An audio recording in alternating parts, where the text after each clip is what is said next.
ये भारतीय जनता पार्टी की जो यहाँ की सत्ता है, उन्होंने राजनीति करके मीरा भाईंदर शहर के लोगों को उल्लू बनाने की कोशिश की है। उनको कुछ ना कुछ इसमें राजनीति लानी है, इसलिए उन्होंने ये काम किया है। जय हिंद दोस्तों, आप सबको पता ही होगा कि अगस्त के महीने में महासभा में एक प्रस्ताव पारित किया गया था, जिसके अनुसार हाउस टैक्स में 50% छूट देने की बात कही गई थी। दोस्तों, आज 19 सितंबर है और अभी तक इस पर कोई फाइनल डिसीजन नहीं लिया गया है और अभी तक जनता को इसका फ़ायदा नहीं मिला है। इस बारे में जब हमने प्रताप सरनायक, जो मीरा भाईंदर 146 से विधायक है, उनसे प्रश्न किया तो उन्होंने कहा कि मीरा भाईंदर महानगर पालिका में भाजपा की सत्ता है और उन्होंने बिना प्रशासन से बातचीत करे ये प्रस्ताव पारित कर दिया। इसी वजह से जनता को इसका लाभ नहीं मिल रहा है। अभी तक शासन के पास ये अप्रूवल के लिए गया तो है, लेकिन शासन इसको मंजूरी नहीं दे सकती, क्योंकि महाराष्ट्र शासन जो है, महाराष्ट्र जो सरकार है, वो सिर्फ मीरा भाईंदर की नहीं है। अगर वो मीरा भाईंदर की जनता को 50% हाउस टैक्स में छूट का अगर फैसिलिटी देती है तो उसे पूरे महाराष्ट्र में देना पड़ेगा। तो शासन की तरफ से इसका अप्रूवल नहीं आने वाला है, इन्होंने ये साफ साफ कह दिया। प्रताप सरनायक जी ने ये भी कहा कि कोई भी प्रस्ताव पारित करने से पहले अगर प्रशासन से, यानी MDMC के जो ऑफिसर्स हैं, उनसे वार्तालाप कर लेते, बातचीत कर लेते, तो कम से कम 25% या 30% की छूट मिल जाती थी। उन्होंने ये तक कहा कि मीरा भाईंदर भाजपा को, जो भाजपा के नगर सेवक हैं, उनको MDMC कमिश्नर पे दबाव डाल के, MDMC के ऑफिसर्स पे दबाव डाल के यहीं उस प्रस्ताव को मंजूरी दिलवा देनी चाहिए थी। अभी ये शासन के पास गया है तो कहीं ना कहीं इसको मंजूरी मिलने के चांसेस ना के बराबर है।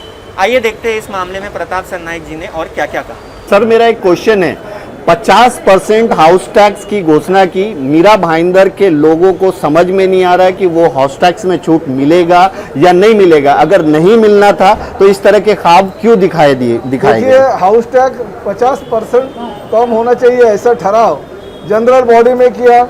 हमारे लोगों ने तो इतना भी कहा था कि गरीबों के ऊपर अगर न्याय देना है तो 50% की 100% तुम माफ करो।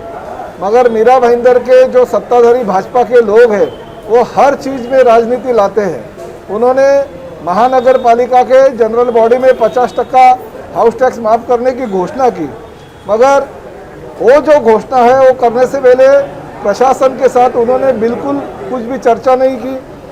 ऐसी बात है कि ऐसे टाइम पे जो निर्णय लिया जाता है वो प्रशासन को विश्वास में लेकर निर्णय लिया जाता है।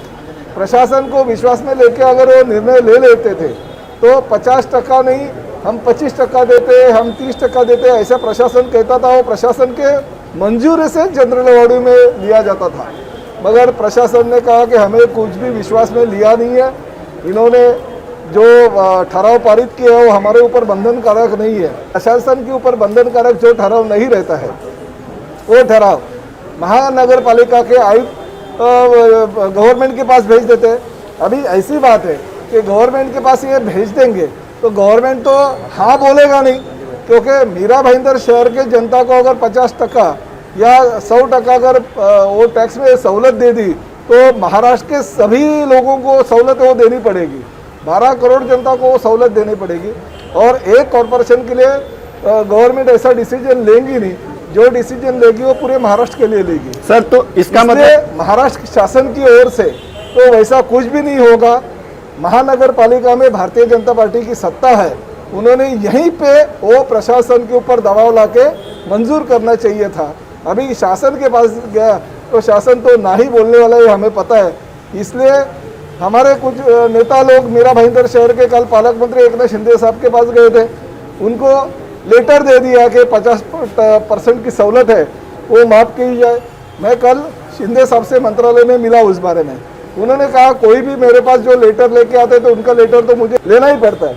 उन्होंने वो लेटर दिया, सामने वाले ने वीडियो में और व्हाट्सएप पे वो मैसेज वायरल कर दिया, यानी मेरी जिम्मेदारी ख़त्म, मैंने तो लेटर दे दिया। तो अभी ये शासन के ऊपर बॉल है, मगर शासन पूरे महाराष्ट्र का है, मीरा भाईंदर शहर का नहीं है। एकनाथ शिंदे साहब को भी ये अगर टैक्स माफ़ करना है तो उनको महाराष्ट्र के लिए करना पड़ेगा और शासन हर चीज़ पे माफ़ी नहीं चाहेगी, नहीं तो शासन चलेगा ही नहीं। इसलिए जानबूझकर राजनीति करके ये भारतीय जनता पार्टी की जो यहाँ की सत्ता है, उन्होंने राजनीति करके मीरा भाईंदर शहर के लोगों को उल्लू बनाने की कोशिश की है। उनको कुछ ना कुछ इसमें राजनीति लानी है, इसलिए उन्होंने ये काम किया है।